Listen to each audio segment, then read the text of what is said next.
My dad's wedding turned into chaos when money secrets came out, favoritism, debts, and betrayal all exploded at the altar. So, my dad Sean, 69, decided to get remarried this year. He'd been single for a long time after divorcing my mom, and honestly, I was happy for him at first. He seemed genuinely excited, and his fiancée, Linda, 56, seemed nice enough at least on the surface. The wedding was set in his fancy golf club banquet hall outside the city. Everything looked like it came straight out of a bridal magazine, white roses everywhere, crystal chandeliers, even a string quartet warming up in the corner. It screamed money. That's where things started to feel off.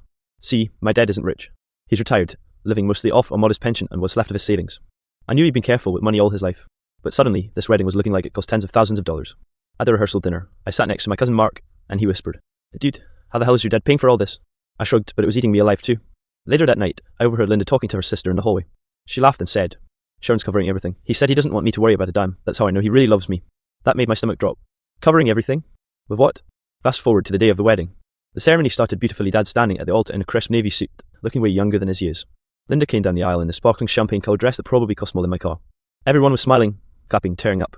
But right as the officiant was about to start the vows, the chaos began. My sister Emily, 35, stormed into the aisle late, but clearly intentional. She wasn't dressed for the occasion. No flowery dress, no heels. Just black jeans, a leather jacket, and an expression that could curdle milk. She didn't even sit down, she stood right out front and said loud enough for half the guests to hear, "Dad, are you seriously doing this? She's draining you dry." The entire room froze. Linda gasped. Dad's face turned red. The officiant awkwardly shuffled his papers, like maybe this was some kind of planned bet. But no. Emily kept going. "I went through your desk, Dad. I saw the bank statements. You've cashed out almost all of your savings for this circus and for her. Do you even realise what you're doing?" You could hear a pin drop. Some guests shifted uncomfortably. Mock Mother Holy to me across the aisle. Dad tried to keep calm, but his voice cracked when he said, "Emily, this isn't the time." But Emily wouldn't back down. "If not now, then when? After she's burned through every last dollar? After you've got nothing left?" Linda finally snapped, hissing at Emily. "You ungrateful little brat, this is our day. You're jealous because your father finally found happiness." And just like that, the perfect wedding ceremony descended into a storm of accusations, shouting, and stunned silence. The shouting echoed through the hall. Guests were frozen in their seats, unsure whether to look away or pull out their phones. My dad, a poor guy, looked like he wanted to sink into the floor. He tried to calm things down. "Emily, please, sit down. We can talk about this later." But Emily wasn't having it. Her voice cracked with anger. "Later? Dad, by then it'll be too late. You already gave her power of attorney. I saw the papers in your desk drawer. She can drain every account you've got. That set the place on fire." Gasps spread across the room like a wave. My Aunt Carl muttered, "Jesus Christ," while Linda's sister snapped, "That's a private family matter." I just sat there, stunned. Power of attorney? That wasn't just paying for a wedding, that was giving someone the keys to the vault. Linda, looking like she was about to cry but still clutching my dad's arm, turned to Emily with this sharp pace. "You have no idea what you're talking about. Sean gave me that for convenience. I handle the bills. I make sure things run smoothly. That's what partners do." Emily shot back. "Partners? You've known him for, what, 2 years, and now you've got his signature on everything, plus a wedding that's costing more than I'll make in the next 5 years. At this point, half the guests were whispering. Some were trying to leave quietly, and others were leaning forward like it was the best reality show they'd ever seen. Mark leaned toward me and whispered, "Did you need to step in before this explodes?" So I stood up, heart racing, and said, "Okay, can we all just stop for a second? This is supposed to be Dad's wedding, not a courtroom." But Emily turned on me too. "You knew about this, didn't you? You just stayed quiet because you didn't want to rock the boat." That stung. Truth was, I hadn't known about the power of attorney thing, but I'd ignored my gut about how expensive everything was getting. Dad, now visibly shaking, raised his hands. "Enough, Emily, you're embarrassing yourself and me. This is my choice. I love Linda, and I trust her. That should be enough for you." Emily's voice cracked. "It's not about love, Dad. It's about you being used. Do you really think she'd be here if you didn't have a pension, if you didn't still own the house?" And then, the moment that broke the last of Dad's composure, Linda blurted out without thinking, "Of course the house matters. It's security for both of us. Do you expect me to marry a man with nothing?" You could hear the collective gasp. My jaw hit the floor. Even Dad froze, blinking at her like he hadn't heard her right. Emily just folded her arms. There it is, right out of her mouth. And with that, the wedding wasn't just tense, it was officially shattered. The silence after Linda's outburst was deafening. Even the string quartet stopped mid-note, their bows frozen in the air like statues. Dad's face went pale, and he stammered, "Linda, what did you just say?" She realised too late what had slipped out. Her cheeks flushed bright red, and she tried to backpedal. "I didn't mean it like that, Sean. You know I love you. I just meant we need stability, that's all." But the damage was done. Emily let out the spitter laugh that cut through the room. "Stability, translation. You want his house, his pension, and whatever's left in his accounts." Linda's sister jumped up from her seat and shouted across the room. You're twisting her words. She loves Sean. All you kids care about is the inheritance. That word inheritance was like a grenade going off. Des shifted uncomfortably, whispering. My Aunt Carol shook her head and muttered, "This is a damn mess." Dad turned to me, his eyes wide, like he needed me to bail him out. But before I could say anything, my cousin Mark stood up. "Honestly, Uncle Sean, you should listen to Emily. None of this adds up. My buddy's a financial advisor, and this wedding alone looks like a cash grab. What are you going to live on if you blow through everything?" Linda snapped, her voice suddenly sharp and cold. "Oh, so now everyone's a financial expert. This is about love, about starting over. None of you want him happy because it doesn't fit your narrative." Emily practically barked back. "Happiness doesn't cost $60,000 and power of attorney." At that point, Dad finally exploded. His voice boomed so loud it startled people in the back row. "Enough, all of you. This is my life, my choice, and I will not be interrogated like a criminal at my own wedding." The room fell quiet again. His voice cracked on the last word, and I could see tears forming in his eyes. For a second, I felt nothing but pity. He just wanted to be loved, and here we all were tearing it to shreds in front of his friends and extended family. But then he turned to Emily and me with this look half fury, half desperation. "If you can't support me, then maybe you shouldn't be here at all." My stomach dropped. Getting kicked out of your own father's wedding. That's a punch to the gut. Emily, of course, wasn't backing down. She crossed her arms and said, "Fine, but don't come crying to me when you wake up broke and realize she never loved you." With that, she stormed out of the hall, her boots clicking against the marble floor. Guests spotted like the Red Sea to let her pass. Some followed her out, shaking their heads. Others stayed seated, wide-eyed, clearly waiting to see if the ceremony would still go on. Dad looked broken. Linda clutched his arm, whispering frantically in his ear, but he didn't move. He just stood there, staring at the doors Emily had just walked through. The wedding was at the crossroads. Continue with vows like nothing happened, or admit that the whole thing had just unraveled in front of 120 people. The tension in that hall was suffocating. You could almost hear the chandeliers buzzing. Dad just stood there, staring at the doors Emily had slammed shut behind her. His shoulders slumped like all the air had been let out of him. The officiant, bless his heart, tried to salvage it. Well, perhaps we should take a short break. But before Dad could answer, my Aunt Carol stood up, hands on her hips, and said loud enough for everyone to hear, "Sean, you need to face the truth. You've worked your whole life to build some stability, and now you're tossing it into a pit." Linda whipped around, her voice like ice. "Stay out of it, Carol. You've never liked me anyway." Carol didn't even blink. "You're right, I don't like you, and now everyone here knows why."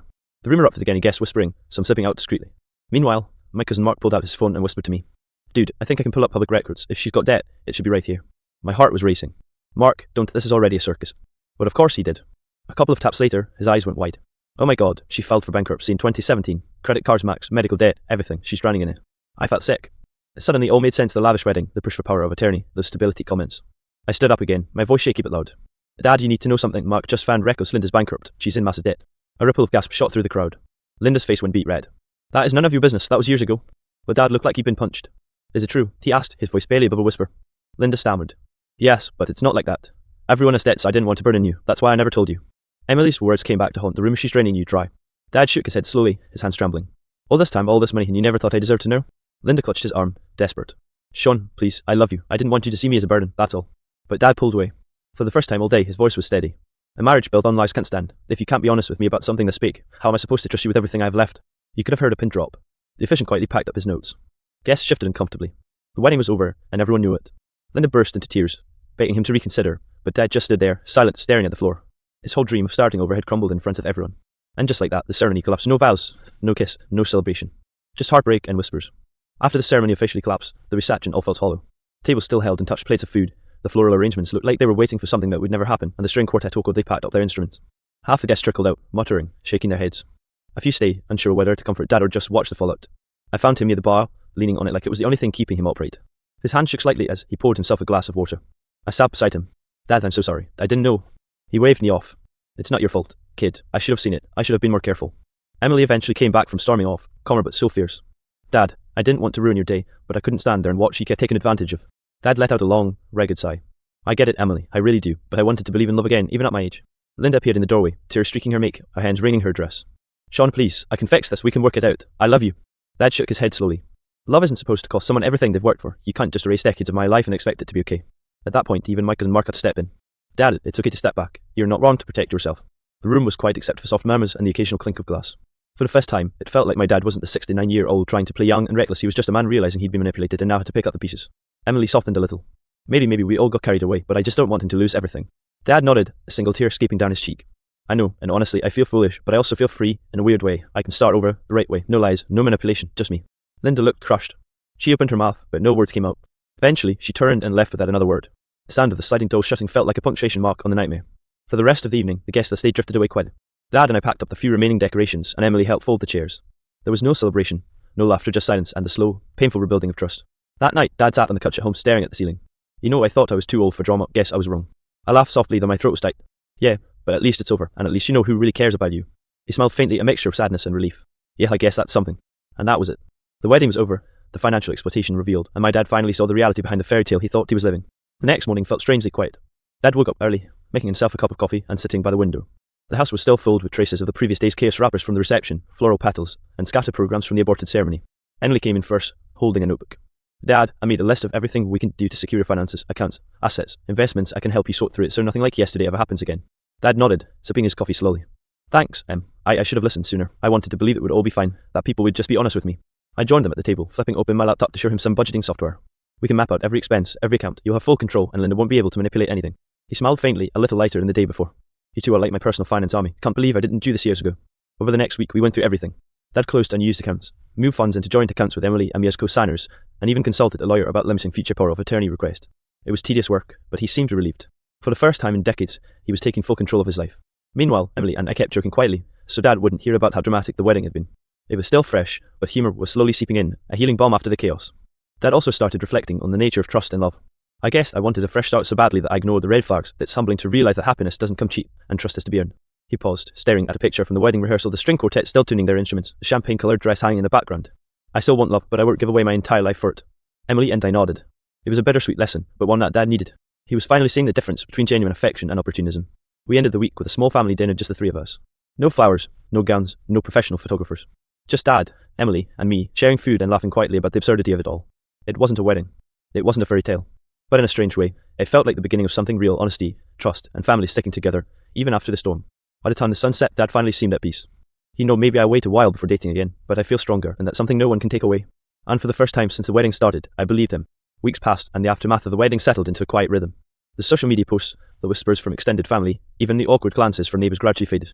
Dad, however, was noticeably different, calmer, more intentional, and far more protective of his life and finances. He invited Emily and me over one evening to go through some old photo albums. We laughed at faded wedding photos from decades ago, breathed as long past, and vacations that seemed like a lifetime ago. It was simple, yet peaceful, a stark contrast to the chaos that had unfolded at his attempted wedding. Dad cleared his throat. I've been thinking about trust, about love, about who I want around me. Emily raised an eyebrow. Let me guess, no more surprises. He chuckled. Exactly, but more than that, I need people who respect me, my choices, and my hard work, people who aren't here for the money or the perks. I nodded, feeling a lump in my throat. Sounds like a healthy boundary, Dad. You've earned that. He smiled softly, flipping through a page with a young family photo: my mom, him, me as a toddler. It's taken nearly 70 years, but I finally understand the difference between love and opportunism. Yesterday's disaster taught me that the right people don't take, they give. Emily reached over, giving his shoulder a gentle squeeze. And we're right here, you're not alone. Dad looked around the room, a small smile forming. I know, and that's enough for now. In the following months, he slowly rebuilt his confidence.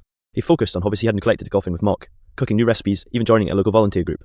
He dated cautiously, keeping finances separate until he truly trusted someone. Every now and then, he'd joke about the wedding fiasco.